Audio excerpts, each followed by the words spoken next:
আর রেস্টুরেন্টে যেতে হবে না, বাড়িতেই যদি এত সুন্দর রেস্টুরেন্টের মতো রাইস তৈরি করা যায় তাহলে রেস্টুরেন্টে যাওয়ার কি দরকার। তার জন্য বাসমতি চাল ভালো করে ধুয়ে 30 মিনিট মতো জলে ভিজিয়ে রেখে গরম জলে বাসমতি চাল, গোটা গরম মশলা, তেজপাতা, গোলমরিচ দিয়ে ভাত করে নেব। তারপর জল ঝরিয়ে নিচ্ছি।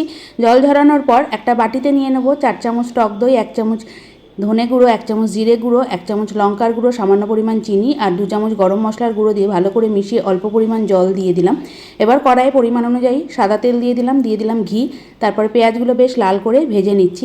পেঁয়াজ লাল করে ভাজা হয়ে গেছে, এর মধ্যে দিয়ে দেবো 1 চামচ রসুন বাটা, 1 চামচ আদা বাটা, সামান্য পরিমাণ হলুদ গুঁড়ো দিয়ে বেশ খানিকক্ষণ মতো কষিয়ে দইয়ের গোলাটা তৈরি করে রেখেছিলাম সেটা দিয়ে আরও কিছুক্ষণ কষিয়ে ভাতগুলো অল্প অল্প করে দিয়ে ভালো করে মিশিয়ে নিচ্ছি। এবার এর মধ্যে দিয়ে দেবো স্বাদ অনুযায়ী লবণ দিয়ে আবারও বেশ খানিকক্ষণ মতো মিশিয়ে নেব। আলতো হাতে চালগুলো মিশিয়ে নিচ্ছি।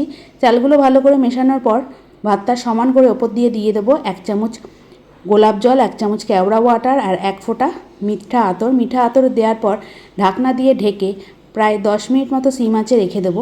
তারপর গ্যাস বন্ধ করে দেবো। ওপর থেকে দিয়ে দিয়েছি ঘি। 10 মিনিট পর গ্যাস বন্ধ করে ঢাকনাটা তুলে নিলাম। তারপর কিছুক্ষণ মতো নাড়াচাড়া করে আবার ঢাকনা দিয়ে ঢেকে রাখলাম।